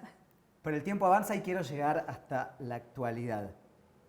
La guerra de secesión es ganada por el norte, Estados Unidos se convierte finalmente en un país definitivamente industrial, con predominio de las ciudades, ¿no? New York, Filadelfia, sigue avanzando la expansión hacia el oeste, tenemos la fiebre del oro, bueno, todo este proceso de un montón de gente que va en busca de un futuro mejor. ¿En qué momento, pregunta dificilísima, y es la última que te hago así, de procesos antes de llegar hasta el día de hoy, si lo querés llamar? ¿En qué momento surge o aparece o por qué esta cosa de Estados Unidos es el país de la democracia liberal y del capitalismo? O sea, ¿cómo es que de repente se forma esa idea de nosotros tenemos estas ideas y las vamos a expandir al resto del mundo también? A ver, eso como idea está impregnada en los Estados Unidos desde los orígenes, ¿no? La idea del destino manifiesto, del excepcionalismo. Llegan unos poquitos, se asientan en un lugar muy complicado, empiezan a crecer. Sí, sí, de la expansión de sus valores políticos. La idea de la democracia se va a ir reforzando con el paso del tiempo y también una cosa que hay que pensar es qué quiere decir Estados Unidos cuando habla de democracia, que creo que es un debate que no solo Estados Unidos, sino que creo que todos nos debemos, sobre todo en la actualidad, qué queremos decir cuando hablamos de democracia, qué queremos decir cuando hablamos de libertad. Si metemos ahí una cuestión de agenda política, me parece que es un debate que nos debemos mucho para también entender la realidad política actual que atravesamos no solamente en nuestro país, sino Estados Unidos e Europa. Estos son debates que son muy intrínsecos a la historia norteamericana, está muy impregnada... Destino manifiesto es algo así como nosotros estamos llamados por la providencia a hacer lo que estamos haciendo. A ser grandes y expandir nuestro sistema político a todas las partes del globo. Eso también fue un poco lo que... impulsó la política exterior norteamericana en muchos casos, te estoy hablando desde el siglo XVIII, XIX en adelante hasta el siglo XXI. En este sentido, digamos, como el crecimiento de los Estados Unidos fue como bastante meteórico. Lo que nosotros tenemos que pensar es que Estados Unidos se independiza en 1776, 1791 sancionan su constitución y allá en 1820 estaban posicionándose como un país importante en el orden global. Cuando Argentina era recién independiente. Sí, discutiendo con su ex metrópoli, discutiendo con países europeos, conformando su política exterior. Comprando tierras. La doctrina Monroe es de 1823. teniendo una política exterior de compra muy variada, de compra de tierras, guerra, negociaciones diplomáticas, comercio, muy basado en el comercio. Todas estas ideas que vos decís son importantes porque la industrialización fue muy importante en los Estados Unidos, el crecimiento económico que tuvo Estados Unidos fue importante. A mí me gusta siempre destacar que Estados Unidos es un país sumamente industrializado, pero también es un país muy apoyado en el sector agrícola. Tiene un sector agrícola enorme y que uno de los beneficios que tiene Estados Unidos, por lo menos en este periodo, es que es un país que tenía una economía que se podía autoabastecer. Clave. Una economía que se podía autoabastecer y que el sector primario de los Estados Unidos también es muy importante a fines del siglo XIX y principios del siglo XX. En donde también piensan la política exterior, en donde muchos conflictos exteriores pasaban en otro lugar, pasaban en Europa, Primera Guerra Mundial, Segunda Guerra Mundial, son conflictos en los que Estados Unidos participa, pero que no suceden en su territorio. De hecho, mucha gente dice, y acá me adelanto mucho en el tiempo, esta cosa de el ataque del 2001 a las Torres Gemelas fue las invasiones bárbaras, ¿no? La primera vez que alguien ataca adentro, como inicia una nueva era de Estados Unidos, vivirá una guerra en su territorio, una cosa así. Sí, lo que pasa es que si pensás Estados Unidos desde la guerra civil, no sufría un conflicto territorial o un ataque territorial de esa envergadura. Eso también es cierto, digamos, ¿no? Porque antes de eso, un conflicto muy importante que quería volver a hacer ahí como un pin es el tema de la guerra con México, en donde Estados Unidos llegó a sitiar el DF. Entonces eso también marcó las relaciones con México de una manera, pues no fue, además de, no solamente, sino, no fue la pérdida de territorio que fue enorme, y lo que significó para esas poblaciones, porque el territorio que termina cediendo México es un territorio que está lleno de gente y que va a marcar las relaciones de estas poblaciones de ascendencia hispana y cómo se relacionan con el resto de la población y cómo se cuenta la historia de estos países y cómo marca después la relación entre México y su vecino del norte. En donde, bueno, el tema de que se sitió el DF y que haber perdido muchos estados realmente informa la política exterior norteamericana hasta el día de hoy. Ahí ya perdí el hilo de lo que me habías preguntado antes, pero... No, ¿en qué momento Estados Unidos esta cosa se erige como el faro mundial de la democracia, del capitalismo, del comercio? Eso, si querés, es una cosa que se refuerza muchísimo con la Guerra Fría. Bien, bien. Porque, a ver, Estados Unidos participa de la Primera Guerra Mundial, después un poco, a pesar de que no era lo que su presidente quería, lo que Wilson quería, no participa de la Sociedad de Naciones. La primera ONU, diríamos. Sí, la primera ONU, y después viene a los dorados años 20 le sigue una crisis económica devastadora para los Estados Unidos, como fue la crisis del 30 y la Gran Depresión. Y en la década del 30, con el gobierno de Roosevelt, empieza a verse este avance de la derecha en los Estados Unidos, el avance del nazismo, del fascismo. Y Estados Unidos empieza a preguntar qué rol iba a tener en todo esto cuando se pensaba su política exterior hacia Europa como aislacionista y no intervencionista. Como nosotros estamos en la nuestra, que se peleen allá. Sí, su política exterior era, bueno, vamos a mantenernos alejados de los conflictos europeos. Bien. Pero sin embargo, en la década del 30, hacia 1937, Roosevelt empieza a notar que son tendencias, el gobierno norteamericano empieza a notar que son tendencias que también pueden llegar a los Estados Unidos. Un gobierno como el de él, que había implementado las políticas del New Deal, en donde se lo veía como un gobierno muy progresista, que había reconfigurado el rol del Estado y el rol interventor del Estado en la economía. Y cuando estalla la guerra... Perdón, hasta hoy tenemos el debate, esta cosa de que Milei lo pone otra vez en el tapete, como el keynesianismo, bueno, el Estado fuerte... Dejar atrás el laissez-faire, ¿no? Bueno, esto... se reconfigura esta idea en los Estados Unidos, es justamente esta época en la cual Roosevelt, que era el presidente por el Partido Demócrata, empieza a hacerse este cambio en la percepción que tenemos de los partidos, si bien es más compleja y más profunda. Pero bueno, esto que vos me preguntabas tiene que ver con no solamente la guerra, sino con lo que pasa en la posguerra, en la inmediata posguerra, y qué pasa entre los países que habían ganado la guerra.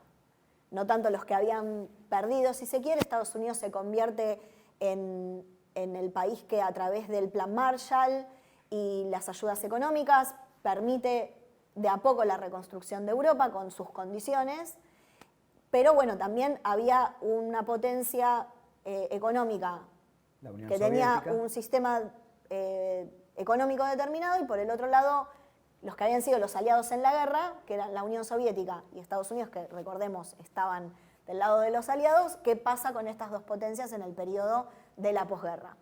Entonces ahí es un poco en donde estos discursos de contrapuestos de el bien versus el mal, capitalismo versus comunismo, democracia versus tiranía, empieza a fortalecerse mucho, también construido desde los Estados Unidos, ¿no? Hay justamente el discurso del plan Marshall y de los discursos que vinieron después, que asientan la retórica de la Guerra Fría de Truman, van en esta línea. Hasta hoy tenemos este debate que a veces se da en redes de quién ganó, entre comillas, la Segunda Guerra Mundial, en el sentido de que se dice, Hollywood te muestra que Estados Unidos derrotó a los nazis y el soldado estadounidense re contento y hablando inglés y demás, cuando en realidad la mayoría de muertos los puso la Unión Soviética, la batalla de Stalingrado y demás. Obviamente que no se puede caer en reduccionismos ni en simplismo, digo, es mucho más complejo analizar que ganó uno y ganó el otro, pero es cierto que en Estados Unidos se construyó mucho esa retórica de nosotros vencimos a Hitler, ¿no? O sea, Estados Unidos es el gran ganador de la guerra, porque además económicamente también emergió y porque además también la Unión Soviética terminó colapsando y ellos no. Sí, creo que tiene que ver también con esto que te decía recién del relato histórico y un poco también mezclado con el tema de la propaganda, que Estados Unidos la tiene, la Unión Soviética también la tenía. Creo que ahí hay que hacer una salvedad, que es que nosotros estamos mucho más expuestos a las producciones de la industria de Hollywood, que no dejan de ser una industria. Estados Unidos también hizo de Hollywood y de su producción cultural una herramienta de propaganda. De hecho, durante la Segunda Guerra Mundial tenían lo que se llamaba la Oficina de Información de Guerra, the Office of War Information, que justamente tenía este rol. Entonces, lo que tiene que ver con el relato histórico y con lo discursivo es sumamente importante para toda política exterior.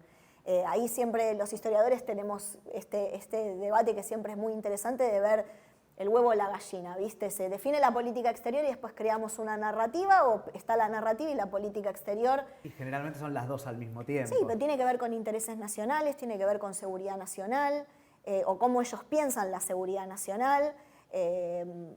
Como vos antes hablabas del tema de América Latina y el patio trasero, Estados Unidos considera que parte de su política exterior tiene que ver con una cuestión de áreas de influencia, ¿no? Y que las áreas de influencia son, el continente americano es un área de influencia norteamericana. Es de ellos. Y la Unión Soviética en su momento tenía su área de influencia y estaba Europa en el medio.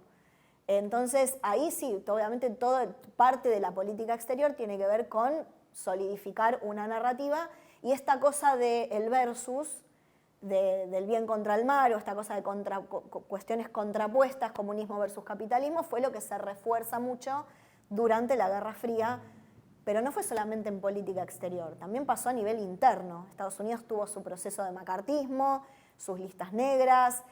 Bueno, vos escribís sobre el movimiento negro. Movimientos Ku Klux contestatarios. Klan, Exacto, movimientos contestatarios. El movimiento pacifista en el periodo durante la guerra de Vietnam también sale un poco a cuestionar no solamente lo que decía la historia oficial o la narrativa oficial, sino que era lo que le pasaba a la realidad de la población en esta lucha de comunismo versus democracia versus, bueno, comunismo también, ¿no? O tiranía, o como lo quieras poner. Entonces hay también movimientos contestatarios que tienen que ver con eso, pero digamos como que es no solamente hacia afuera de las fronteras, sino también hacia adentro. Te dije que te iba a hacer una pregunta más difícil, pero ahora se me acaba de ocurrir otra. ¿Por qué? Que vas a tener que pensar mucho, pero me parece que es muy interesante. Todos los presidentes de Estados Unidos, desde el 1900 hasta ahora, o vamos a decir desde la Primera Guerra Mundial hasta ahora, son importantes en el mundo porque, bueno, Estados Unidos tomó un papel de líder planetario. A todos los conocemos. Uno podrá saber más qué hizo uno, qué hizo el otro, pero todos son conocidos de nombre. Si vos tuvieras que elegir en el siglo XX, XXI también, los 3 presidentes más importantes, o al menos los que cambiaron la historia o los que dejaron su huella, ¿cuáles son para vos los 3 nombres de presidente de Estados Unidos que alguien que no sabe mucho del país dice, este tenés que saber lo que hizo? Mira, no te voy a nombrar un presidente. A ver. Mira lo que te voy a contestar. Para mí, el que tuvo un rol muy importante en cambiar muchas cosas en la historia norteamericana fue el Congreso de Republicanos Radicales que se conforma después de la Guerra Civil.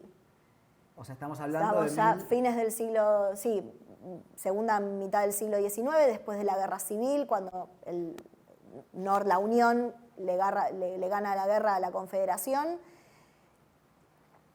Hay todo un debate muy importante de qué era lo que se hacía con esta ley rebelde. O sea, no los dejamos secesionarse, pero ¿qué hacemos con esta? Claro, ¿Qué hacemos con los los confederados? incorporamos, pero ¿ahora qué? ¿Cómo hacemos? Entonces, pero no solamente qué hacemos con los confederados, con esta élite que había perdido el poder político, que había perdido el poder económico, La élite esclavista del sur. donde había mucho resentimiento, sino que se empiezan a plantear cosas muy importantes para reconstruir el país y volver a unificarlo ideológicamente, porque también había sido, como hablamos mucho ahora, una batalla cultural. Claro.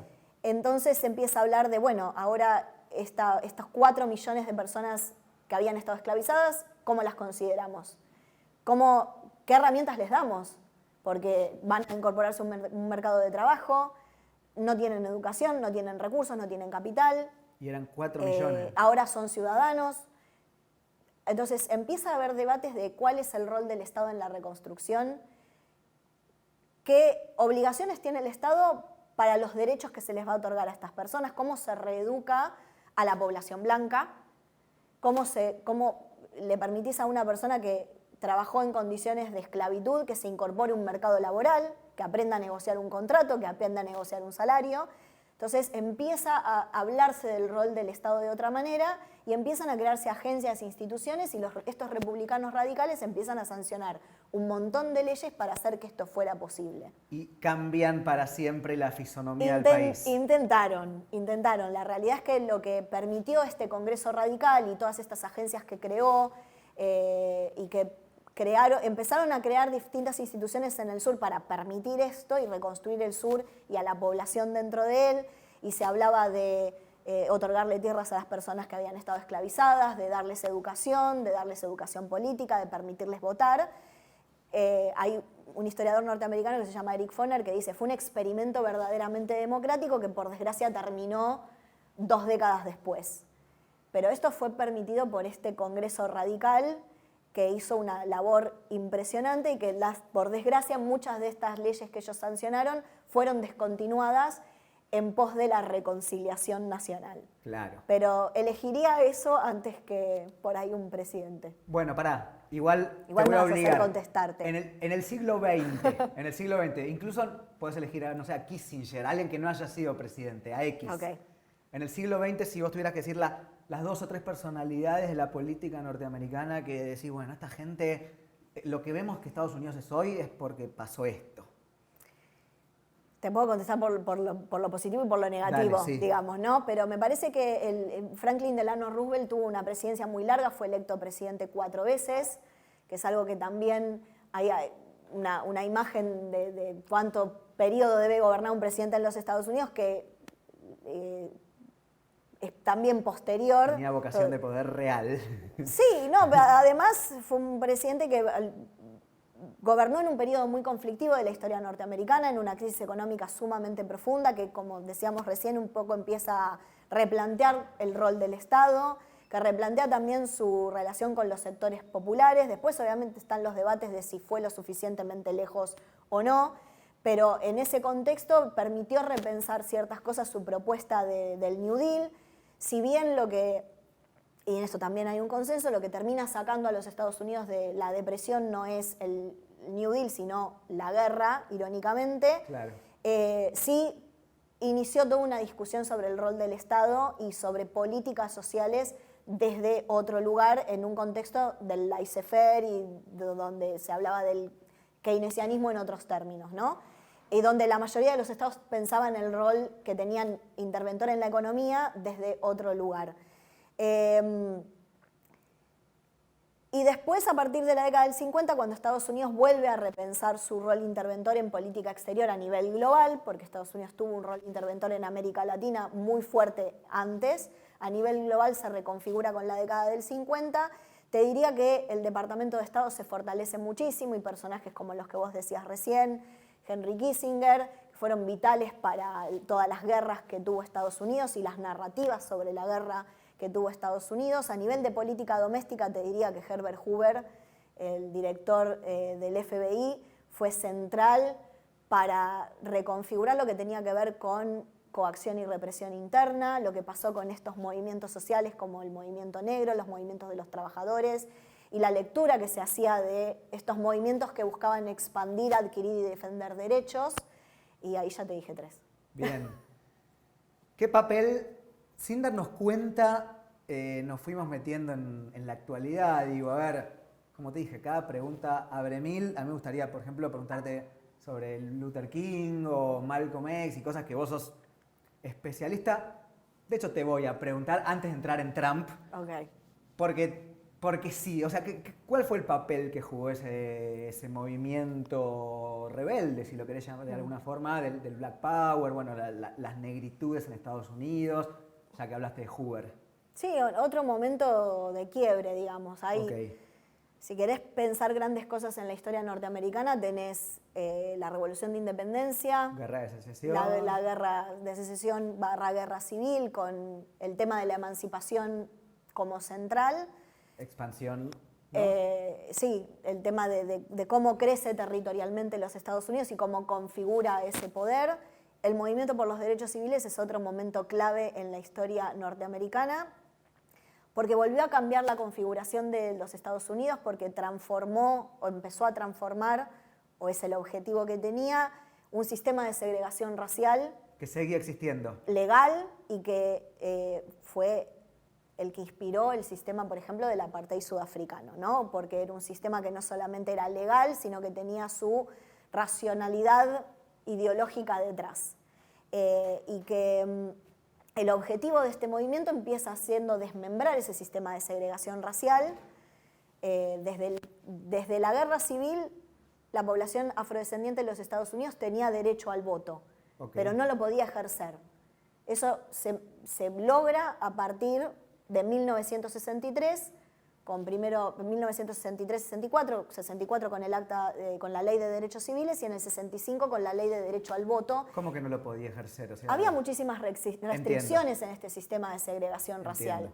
La ley era un derecho constitucional del derecho al voto, pero después existían un montón de restricciones. Decían, bueno, ¿por qué? Porque cada estado puede imponer su propio sistema electoral. Hasta hoy. Entonces, podían desde tener que rendir un examen de alfabetización a tener que pagar un impuesto de capitación. Claro, y generalmente los los que no tenían en un frasco. Claro. Dependía mucho del oficial que empadronaba. Y las Te restricciones pido por eran favor, muchas. porque ya me lo has contado una vez, que me expliques eso, lo de contar caramelos en un frasco. Bueno, había algunos estados que tenían estas prácticas de imponer diferentes sistemas de evaluación o sistemas de prueba de alfabetización. Y hay muchas historias y muchas anécdotas de que en algunos lugares vos tenías que entrar al centro de empadronamiento y te pedían muchísimos requisitos. Entre ellos estaba este tema de adivinar cuántos caramelos había en un frasco. Si vos los adivinabas, por ahí te empadronaban, por ahí no, pero era un Como si fuera un programa de requisito. entretenimiento de la tele. Había estados como Alabama que tenían evaluaciones, sistemas de evaluación de alfabetización, que había 65 preguntas para responder en 10 minutos. Alabama, un estado históricamente de los esclavistas. Un estado antiguamente confederado, o que te pidiesen recitar al pie de la letra ciertos pasajes de la Constitución. Por supuesto, la comunidad afrodescendiente en los Estados Unidos se preparaba para esto porque eran prácticas habituales, entonces empiezan a desarrollar sus propias escuelas de educación política para enfrentar estas instancias, pero bueno, dependía del criterio muchas veces de este tipo de criterios. Vos ibas a votar en Alabama con tu derecho, pero a la hora de empadronarse te decían, bueno, usted tiene que responder estas 60 preguntas en 10 minutos. Si no las responde, entonces usted no está capacitado para ejercer su derecho. Y generalmente el examen se lo tomaban a los negros, digamos, era un poco así. Era la práctica habitual, sí. Antes de que empezaran a implementarse estos sistemas, por ejemplo, hasta 1920 más o menos existió lo que se llamaba la cláusula del abuelo, que fue unos estados en el sur implementaron esta cláusula que decía que, bueno, que si vos a principios del siglo XX podías demostrar que tu abuelo había votado libremente, entonces a vos te empadronaban porque tenías una tradición democrática en tu familia. Si contamos para atrás, hacia 1863, me indicaba a veces que mi abuelo, si había sido una persona esclavizada, seguramente no podía votar. Tal vez ni siquiera estaba registrado con su nombre. Esto después fue declarado inconstitucional por razones obvias, pero eran prácticas muy habituales en este sur sumamente segregado, en donde la segregación era legal. Y hablamos de algo que pasó, vos dijiste en 1920, pero Luther King lo matan en el 68, si no me equivoco. O sea, pasó ayer, entre comillas, ¿no? Esta segregación racial, que vos la ponés como la lucha por eliminarla, uno de los grandes momentos de la historia de Estados Unidos al nivel de la guerra civil. Definitivamente cambió la configuración de los Estados Unidos porque abrió no solamente a una población en el sur eliminando el sistema de segregación legal, lo que no significa que en el norte no existía la segregación legal, pero sí existía la segregación de facto. Hay diferentes formas de hablar de segregación, la presencia de un determinado tipo de población, la mayoría demográfica en un gueto urbano, las restricciones para acceder a determinados puestos de trabajo o a determinados sistemas de calificación. O no poder sentarte en el colectivo en tal lugar, ¿no? Sí, en el norte se hablaba más de segregación laboral, de segregación... Y en el sur era más... En el sur era legal. Era legal que vos, si eras negro, te tenías que sentar al fondo del colectivo, y si eras blanco te podías sentar adelante. Que había parques públicos para unos, parques públicos para otros. La educación pública incluso era diferente y de distinta calidad y acceso y recursos, si era una escuela negra que si era una escuela blanca.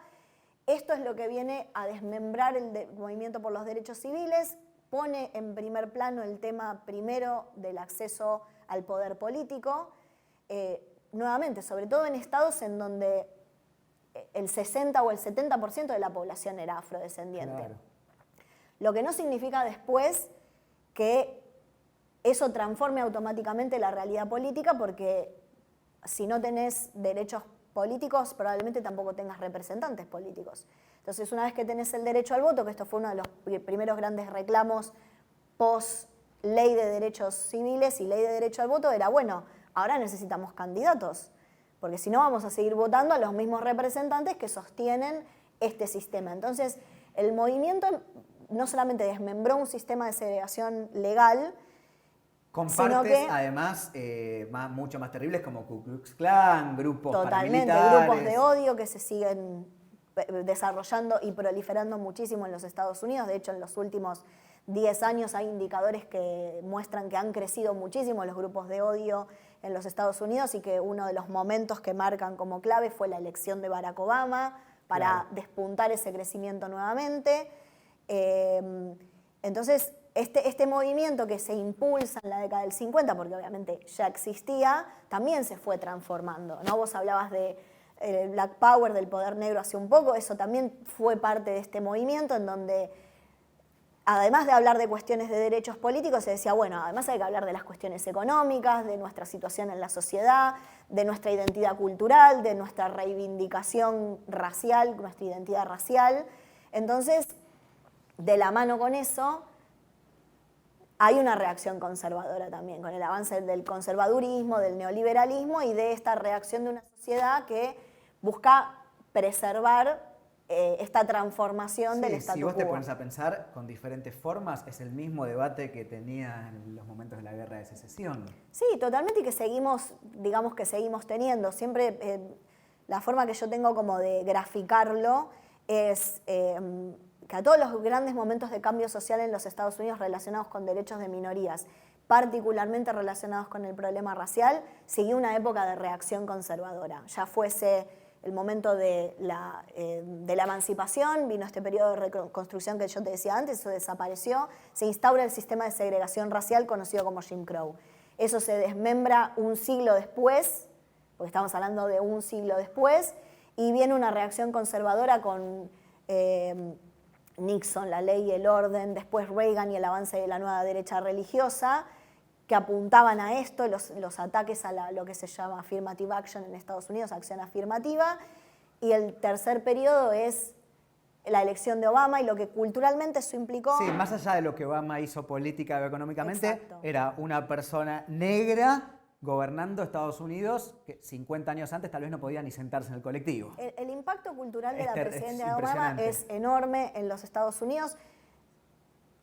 No solamente en Estados Unidos, sino lo que implicó a nivel global. No significa que no hubiese presidentes negros en otras partes del mundo antes, pero por la historia que tiene Estados Unidos resulta particularmente significativo, y la reacción que tuvimos después, que es lo que hemos podido ver en los últimos 4 o 5 años. Y a donde llegamos justamente para empezar a cerrar el programa, en el cual, por más que lo hayamos hecho un poco de forma caótica o desordenada y tocando un montón de temas que a su vez permitirían abrir otros subtemas y demás, llegamos más o menos desde aquellos peregrinos del barquito que suben en Inglaterra, que se bajan en Estados Unidos, hasta la actualidad, y vos hablas de la reacción conservadora post-Obama.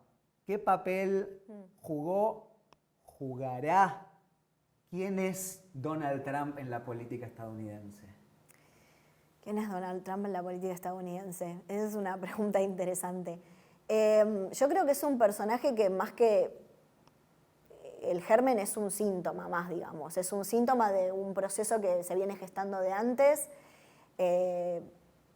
Podés pensarlo desde el surgimiento o el resurgimiento del Tea Party al principios del siglo XX, figuras como Sarah Palin, te diría incluso antes, hace 40 años que nosotros estamos viendo en los Estados Unidos de Reagan en adelante de un avance y un fortalecimiento de la derecha más ultraconservadora en los Estados Unidos, más ortodoxa.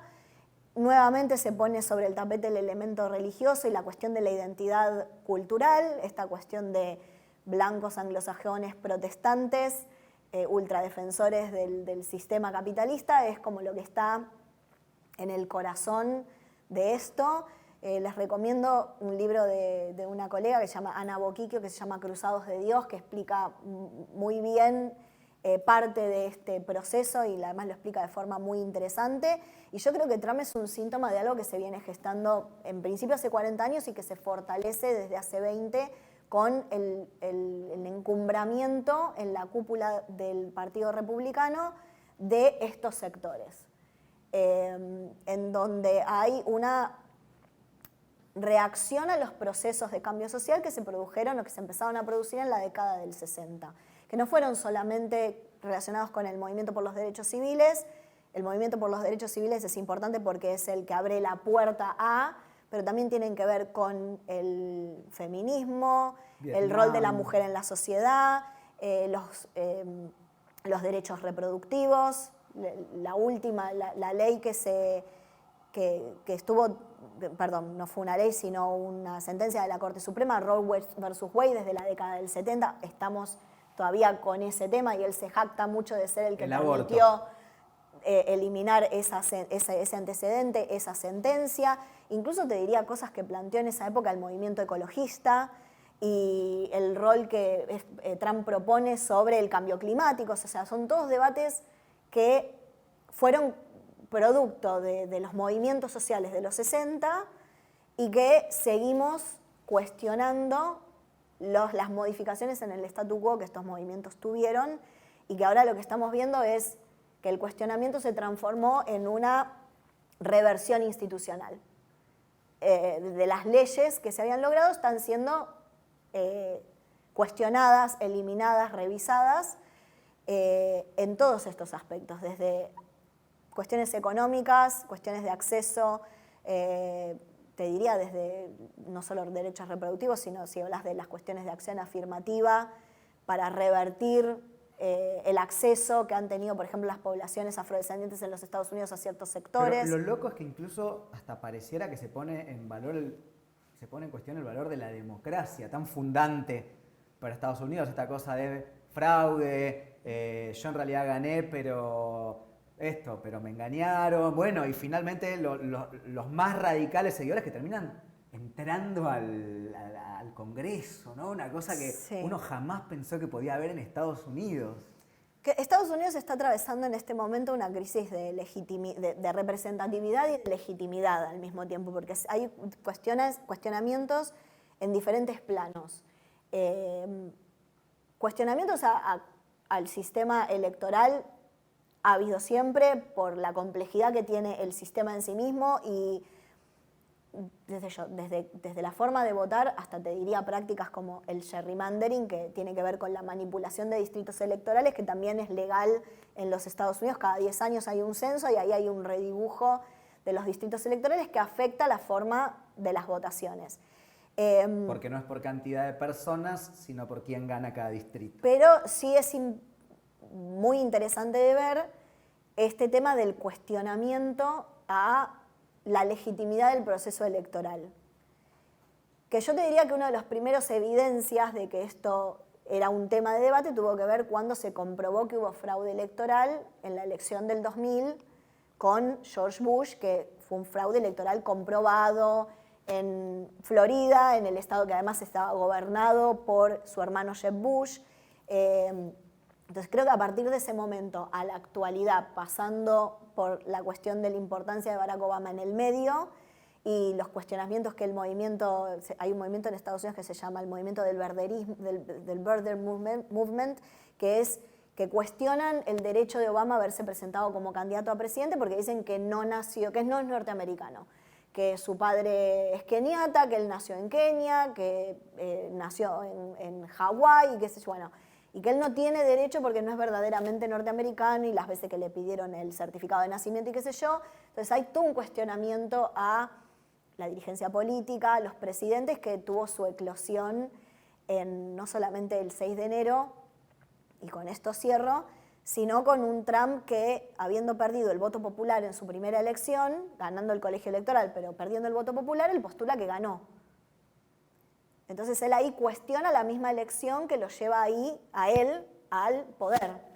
Entonces eso me parece que es un proceso muy interesante de ver porque el cuestionamiento viene de la propia élite política y que eso afecta la dinámica política en los Estados Unidos y la elección del noviembre va a ser dura, complicada.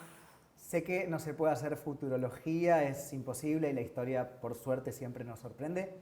¿Hay alguna posibilidad en el corto o mediano plazo, algún tipo de enfrentamiento civil en Estados Unidos o no? No te sabría decir. Yo creo que desde el 6 de enero en adelante la política norteamericana ha mostrado otras facetas. Hablamos de la guerra civil, no estoy diciendo qué es lo que va a pasar, pero digamos, cuando se habla del 6 de enero como algo inédito o algo que nunca pasó, estamos faltando, digamos, a la verdad en un punto, porque si vos mirás a la historia norteamericana, enfrentamientos políticos ha habido muchos, incluso han llegado a una guerra civil, ha habido violencia política, muchísima violencia política, desde asesinatos políticos a presidentes, a líderes políticos, sindicales, hablabas de Martin Luther King recién, entre ellos. Entonces la política norteamericana es una política muy compleja que también ha tenido sus episodios de violencia y que el último que hemos visto ha sido el del 6 de enero, en donde un grupo de manifestantes entran al Capitolio con diferentes objetivos, entonces ahora se plantea no solamente qué tan organizado estuvo, sino que creo que es una de las cosas más importantes, el rol que tuvo el presidente saliente en ese proceso. Y eso es un proceso que todavía está en curso. Y ese mismo candidato a presidente que se le cuestionan estas cosas es uno de los candidatos a presidente nuevamente. Y que además es el que lidera el partido opositor en este momento. Entonces creo que el conflicto político en los Estados Unidos está alcanzando ribetes que por ahí hacía muchísimo tiempo que no se veía y que vamos a ver un proceso que va a seguir su curso regular, los debates, la campaña, el enfrentamiento político, con dos candidatos que los dos ya gobernaron. Porque Trump tuvo su primer periodo, Biden está teniendo su primer periodo, entonces en un punto ya sabemos qué esperar, pero no sabemos qué va a pasar. O tal vez sabes qué esperar en la política mayor, en los nombres, pero no a nivel base, superficie, la gente. Exactamente, entonces es como un revival raro porque vamos a ver esto que te decía, me parece súper curioso también en la historia norteamericana, que es que los dos ya gobernaron, ya vimos un periodo político de los dos, ya sabemos qué tipo de gobierno pueden llegar a ser o qué tipo de agenda política pueden presentar.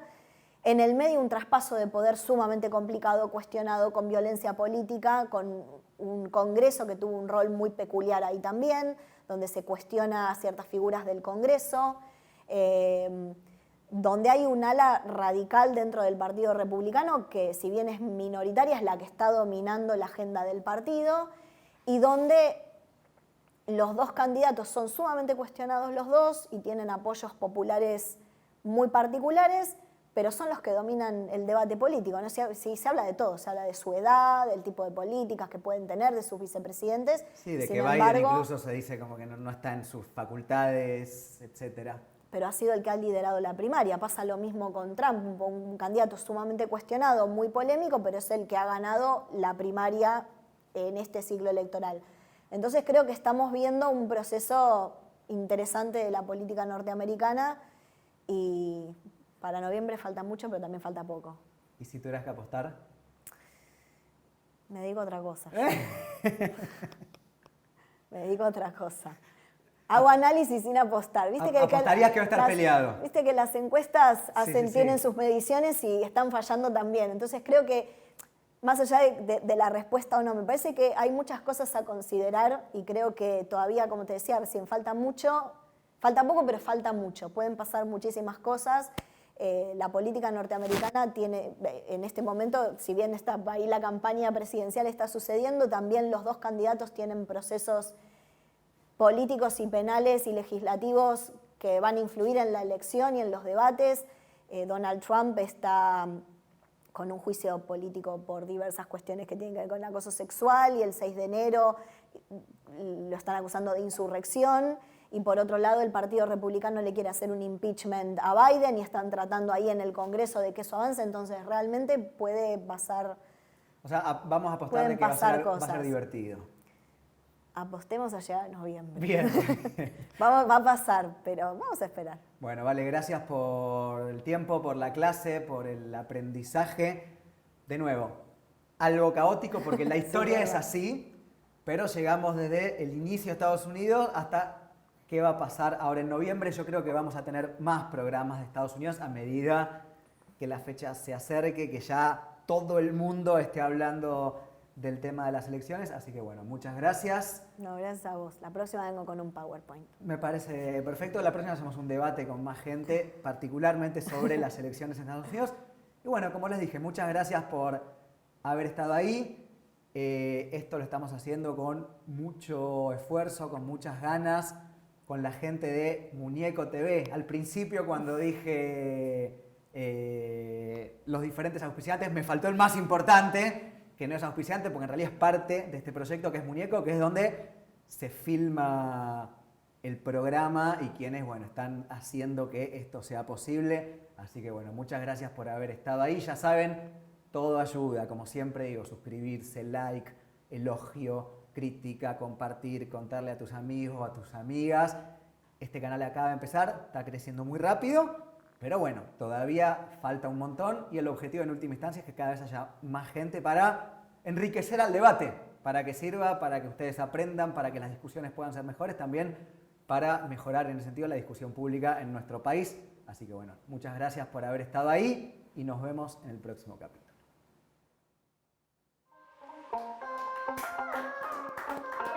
Excelente.